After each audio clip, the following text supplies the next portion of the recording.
Bueno, bienvenidos a todos y todas. Mi nombre es Emilia Monjaidar, soy del Servicio de Anestesia del Hospital Militar Central y hoy voy a hablarles un poco de anestesia geriátrica. Principalmente vamos a abordar los cambios fisiológicos y patológicos, la valoración preoperatoria, algunas consideraciones del tratamiento intraoperatorio y algunas consideraciones con respecto a problemas posoperatorios y formas de abordarlos. Bueno, algunos puntos clave de esta clase es que hay que tener en cuenta que la población de adultos mayores a 70 años en el mundo ha aumentado y en consecuencia aumentaron las intervenciones quirúrgicas en este grupo etario. Hay que tener en cuenta que el envejecimiento normal lleva tanto cambios en la fisiología como aumento de los trastornos patológicos y es importante el cribado preoperatorio en estos pacientes con respecto a la fragilidad, la depresión, la cognición, la polifarmacia, para proporcionar una evaluación eh, útil, un punto de partida útil y optimizar la atención. La comprensión de la fisiología geriátrica y el conocimiento de los medicamentos que están contraindicados mejoran las prácticas intraoperatorias y la atención posoperatoria debe estar adaptada a las necesidades de los pacientes de alto riesgo para beneficiarlos eh, con respecto a consultas en cuidados paliativos y a unidades de prevención de delirium. Bueno, esto es con respecto al crecimiento de la población mayor a 70 años en el mundo. En 1975 era de 130 millones y para 2015 era de 400 millones, lo que indica un crecimiento exponencial y un aumento de la expectativa de vida. Bien, en cuanto a los cambios fisiopatológicos, los vamos a ver reflejados a nivel cardiovascular, respiratorio, renal, digestivo, del sistema nervioso central y músculo esquelético. Em, A nivel cardiovascular, vamos a tener a nivel de los vasos principalmente rigidez arterial. Esto aumenta la poscarga, el consumo miocárdico de oxígeno y la tensión de la pared. Esto además se puede ver empeorado en situaciones como la aterosclerosis. Y también vamos a ver un aumento en la incidencia de tromboembolia venosa, en la cual están alterados los tres componentes de la tríada de Virchow, eh, ya que hay hipercoagulabilidad, éstasis y flujo aberrante. A nivel del miocardio, va a haber principalmente disfunción diastólica debida a muerte de miocitos con un aumento del tamaño de los restantes que generan un engrosamiento miocárdico y una disminución de la elasticidad. Esto genera que el llenado diastólico precoz disminuya al 50% hacia los 80 años y los pacientes se hacen muy dependientes de la precarga, lo que cambios pequeños de volumen disminuyen mucho su gasto cardíaco. Además, la frecuencia cardíaca máxima se encuentra disminuida por envejecimiento del sistema de conducción y del sistema nervioso autónomo, lo que aumenta la incidencia de arritmias, más que nada de la fibrilación auricular, que es la más frecuente, la cual disminuye también el llenado ventricular y en consecuencia disminuye el gasto cardíaco. Bueno, siguiendo con el sistema cardiovascular, a nivel valvular, vamos a tener principalmente estenosis aórtica por un engrosamiento y calcificación de la válvula. Esto hace que los pacientes necesiten un buen volumen diastólico y un ritmo sinusal para mantener la perfusión miocárdica, y un aumento de la presión diastólica ventricular izquierda los hace sensibles a una reducción de la presión de perfusión coronaria. Para esto es muy importante evitar la hipotensión y la taquicardia, porque estos reducen la diástole y en consecuencia afectan la perfusión coronaria. A nivel del sistema nervioso simpático, vamos a tener una disminución de la sensibilidad beta-adrenérgica. Esto disminuye la frecuencia cardíaca máxima, el gasto cardíaco y la respuesta a beta-agonistas. Y además hay alteración de los vasoreceptores, lo que genera hipotensión ortostática y una mayor sensibilidad al ayuno prolongado, por lo cual estos pacientes pueden beneficiarse de la ingesta de líquidos claros hasta 2 horas antes de la cirugía.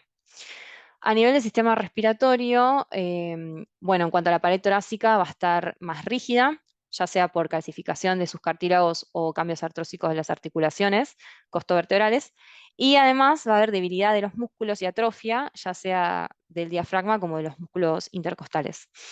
Em, Bueno, a nivel pulmonar hay una reducción del retroceso elástico, un aumento del volumen residual funcional en consecuencia y una disminución global de la capacidad vital. Hay una disminución del intercambio gaseoso con desequilibrio ventilación-perfusión, similar a lo que sucede en el enfisema por un aumento del espacio aeroalveolar, y atelectasias con derivación pulmonar e hipoxemia por reducción de la capacidad residual funcional en relación a la capacidad de cierre. Y esta situación se puede dar a nivel intraoperatorio, por ejemplo, cuando hay insuflación con dióxido de carbono y Trendelenburg. Por lo tanto, para minimizar estas atelectasias en el posoperatorio, se estimula la fisioterapia respiratoria, la deambulación precoz y la espirometría de incentivo. Para seguir con el sistema respiratorio, a nivel de la vía aérea superior, se encuentra una debilidad en los músculos faringeos, lo que hace que los reflejos protectores sean menos eficaces, con un aumento de riesgo de aspiración y neumonía posoperatoria por una disminución en la eliminación de las secreciones. Para reducir este riesgo de aspiración, hay distintas estrategias, como por ejemplo una anestesia neuroaxial o regional, evitando la anestesia general, evitar los bloqueantes neuromusculares de acción intermedia larga, asegurando su reversión adecuada, em, las estrategias analgésicas ahorradoras de opioides, porque los opioides generan hipoventilación y acidosis respiratoria que potencian a los bloqueantes neuromusculares, y la utilización de antiácidos no particulados como el citrato de sodio para neutralizar el ácido gástrico y así prevenir la neumonitis química. Además, los adultos mayores tienen una respuesta respiratoria a la hipoxia e hipercapnia reducida en un 50%, sobre todo durante el sueño, lo que hace que no se despierten hasta que su saturación sea realmente muy baja. Y esto es, bueno, lo que se define como el síndrome de apnea obstructiva del sueño o apnea del sueño. Y bueno, los hace potencialmente difíciles para la ventilación. Por lo tanto, en el posoperatorio estos pacientes pueden beneficiarse de una presión positiva continua y un tratamiento ahorrador de opioides por la depresión respiratoria que generan. A nivel del sistema renal, vamos a tener principalmente atrofia cortical por glomerulosclerosis, con una disminución del filtrado glomerular de 1 mililitro minuto metro cuadrado por año a partir de los 40 años. Estos pacientes pueden llegar a tener concentraciones normales de creatina sérica porque tienen una menor masa magra y una creatinina global más baja, lo que no significa que tengan una función renal normal. Por lo tanto, hay que ajustar las dosis de medicamentos con la excreción renal verdadera. Además, tienen una respuesta atenuada a la aldosterona, la vasopresina y la renina, lo que disminuye su capacidad de ajustar el estado de volumen y genera desequilibrios electrolíticos, más que nada hiponatremia y ácidos básicos. Bueno, la excreción de sodio está alterada, esto genera o puede generar hipovolemia, hipotensión y eventualmente insuficiencia renal aguda, y tienen mayor predisposición a la patología urológica, más que nada prostática, lo que aumenta el riesgo de retención urinaria posoperatoria, que es una causa frecuente de agitación. A nivel del sistema digestivo, bueno, el hígado disminuye en su tamaño y su función. Esto se debe a la menor cantidad de hepatocitos y de flujo sanguíneo. La función de síntesis hepática es normal, pero lo que se encuentra reducido es ante situaciones de estrés y más que nada el metabolismo hepático de fármacos que se eliminan por la vía de fase 1. Esta es la oxidación, reducción y hidrólisis por el citocromo P450. Entonces hay que tener en cuenta que esa eliminación va a ser más lenta para estos fármacos, que incluyen en este caso, bueno, la ketamina, flumacenil, morfina, fentanilo y lidocaína, que son los que utilizamos. Y también hay que evitar antieméticos con mecanismo anticolinérgico y antihistaminérgico por riesgo de alteración del estado mental y delirium. Por lo tanto, se prefiere el ondansetron, que es un antagonista de serotoninérgico. A nivel del sistema nervioso central, vamos a tener una disminución del volumen encefálico, de la conectividad, de las dendritas y de la sinapsis, más que nada a nivel frontal, temporal e hipocampo. Esto genera un deterioro cognitivo, deterioro neurológico normal de la edad, sobre todo a nivel cognitivo, ejecutivo, de la memoria, tanto operativa y espacial, y de la velocidad de procesamiento, que en conjunto lo que puede generar esta reserva cognitiva reducida es un aumento de la sensibilidad a los medicamentos anestésicos y a un aumento del riesgo de delirium posoperatorio que hay que tener en cuenta. Em, bueno, hay que considerar también ciertas enfermedades neuropsiquiátricas, como por ejemplo en la demencia, la administración de opioides, ya que es difícil de ajustar. Y el Parkinson, hay que evitar el uso de metoclopramida porque es un antagonista de la dopamina que, bueno, empeoraría los síntomas. Después de los MAO-B, con el tramadol, no superponerlos porque predisponen a un síndrome serotoninérgico. Y en cuanto al propofol, puede aumentar las discinesias, que, bueno, se puede tratar con dexmedetomina. En cuanto a la depresión, eh, también es muy importante cribarla, porque predispone a disfunción cognitiva posoperatoria, a delirium intrahospitalario, a mayor empleo de analgésicos, episodios cardíacos adversos y resultados subóptimos. Em, bueno, si la depresión está en tratamiento, no se interrumpe el mismo porque, por el riesgo de síndrome de retirada y por sus beneficios para el tratamiento del dolor. Bueno, algunas diferencias entre delirium y disfunción cognitiva posoperatoria. El delirium está en el 10% de los pacientes posoperatorios mayores, y se trata de una confusión fluctuante no explicada por una demencia preexistente o en desarrollo. El mismo se trata tratando los trastornos básicos, digamos, subyacentes, como un desequilibrio electrolítico de las infecciones, y mediante también la modificación de factores de riesgo como aumentar la movilidad, disminuir la privación de sueño, hidratar y darle sus gafas o audífonos a la persona que los necesita. Hay que además evitar los fármacos que pueden desencadenarlo, como las benzodiazepinas, los antihistamínicos y los opioides. Bueno, la demencia cognitiva posoperatoria es un síndrome que se manifiesta como un empeoramiento del rendimiento preoperatorio y que se resuelve en meses o incluso hasta años post cirugía. En cuanto al sistema musculoesquelético, va a haber una disminución de la cantidad, función y calidad del músculo. Esto refleja un deterioro de la fuerza muscular y se asocia con un aumento de riesgo de mortalidad. Además hay una disminución de la grasa subcutánea, lo que los hace más propensos a un deterioro, una falta de regulación de la temperatura intraoperatoria y un trastorno de la microcirculación cutánea que genera una alteración para la curación de heridas. Para esto es importante entonces mantener a esta población hidratada adecuadamente, con una buena oxigenación tisular y normotermia para optimizar la curación quirúrgica. Y entre otros trastornos musculoesqueléticos tenemos a la artrosis, que limita la movilidad, que también es importante tenerlo en cuenta, sobre todo al momento de colocar al paciente en el quirófano para no reagudizar algún problema articular.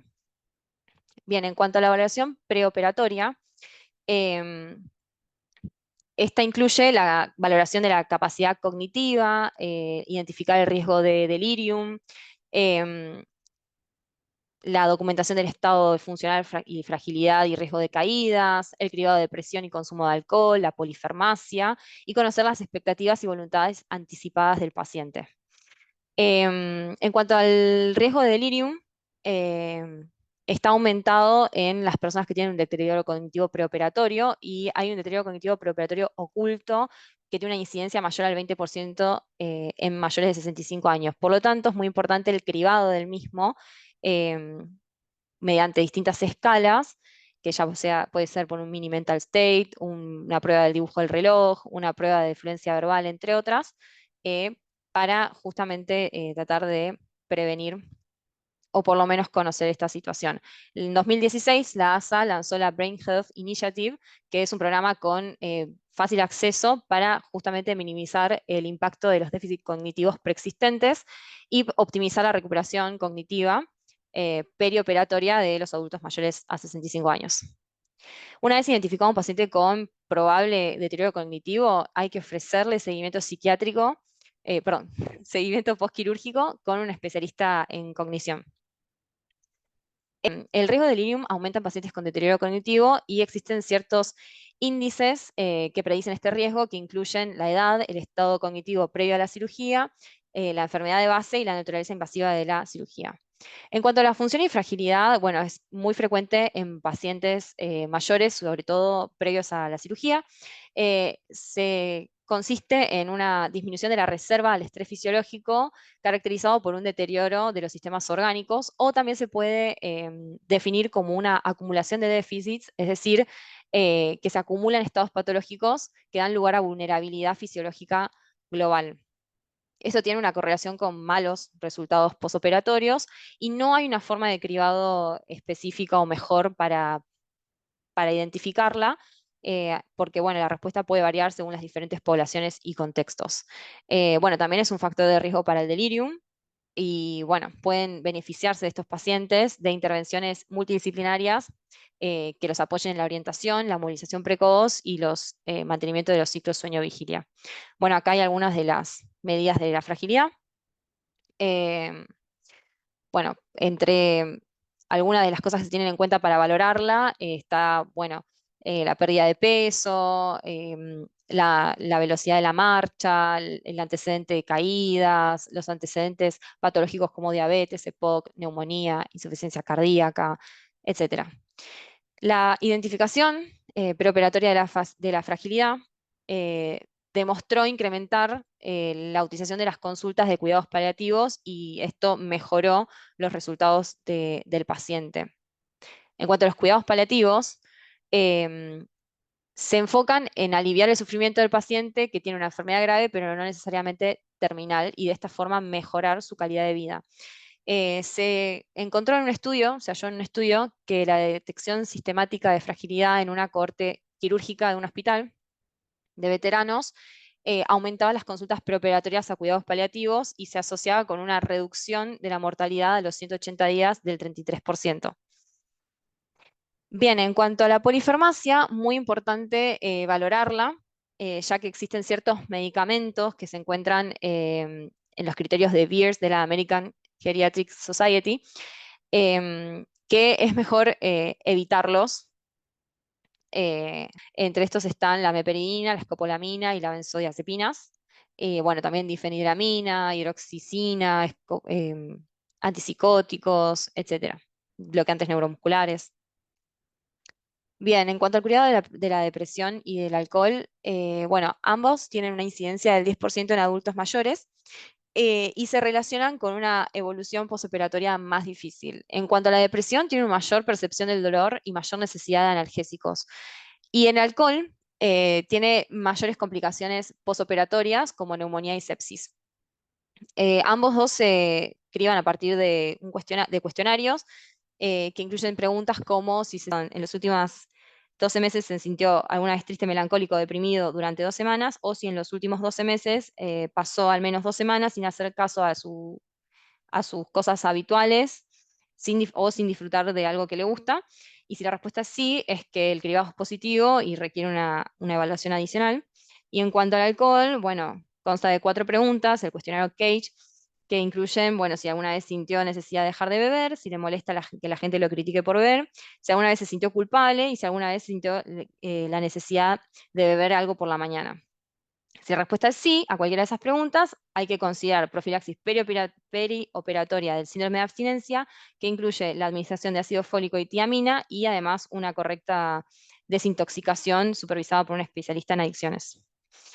En cuanto a la competencia de expectativas, es importante evaluarlas. La competencia se define como la capacidad del paciente de tomar las decisiones médicas propias. Em, los pacientes con deterioro cognitivo leve pueden mantenerla eh, e incluso pueden mantener la competencia para, para tomas de algunas decisiones y otras no. La definición legal, bueno, es la capacidad para comunicar la elección del tratamiento, la comprensión de la información dada por los médicos, la capacidad para expresar esa comprensión de su trastorno médico, las opciones terapéuticas y los resultados.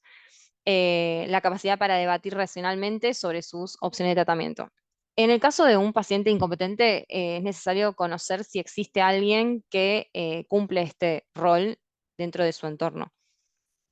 En cuanto a las expectativas, son las voluntades anticipadas del paciente que quedan documentadas y que aportan información sobre los deseos y las tomas de decisiones en caso de que en ese momento el paciente no pueda participar. El anestesiólogo tiene que estar al tanto de la misma y debe además documentar y comentar cualquier modificación de estas voluntades en el caso de complicaciones y los planes también de atención postoperatoria. Se debe comunicar al cirujano antes de la intervención y bueno, si hay conflicto entre ambos, puede requerir clarificación institucional. Bien, en cuanto a las consideraciones del tratamiento intraoperatorio, se va a generar un plan anestésico que tiene que incluir una analgesia intra y postoperatoria correcta, una sedación o amnesia eficaz, estabilidad hemodinámica y condiciones quirúrgicas óptimas. No existe un plan anestésico general, sino que es individual y se debe basar en las enfermedades concomitantes, la reserva orgánica sistémica y el estado funcional global del paciente. En cuanto a los problemas postoperatorios, hay que tener especial cuidado con el dolor, el delirium, las complicaciones pulmonares, la retención urinaria, las caídas, por lo tanto hay que brindar el control de todos estos em, de estas situaciones, pero no existen recomendaciones específicas para la atención de los adultos en las salas de recuperación posanestésica. En cuanto a la desaturación, como existe un mayor riesgo de la misma en pacientes adultos, ya sea por aspiración y atelectasia, se pueden tomar algunas medidas, como por ejemplo elevar la cabecera de la cama e incitar al paciente a hacer respiraciones profundas. Además, es importante tratar y controlar enérgicamente el dolor, siempre regulándolo para evitar sedaciones excesivas. Y dentro de la prevención del delirium hay ciertas estrategias que se pueden utilizar, como intervenciones no farmacológicas multidisciplinarias, que son las que mayor rédito han demostrado, como la actividad física diaria, la movilización precoz y rehabilitación física, la nutrición, represión de líquidos, el tratamiento del dolor, la oxigenación adecuada eh, y la reorientación cognitiva, entre otros. Bueno, eso es todo. Muchas gracias por escuchar. Espero no haberlos aburrido.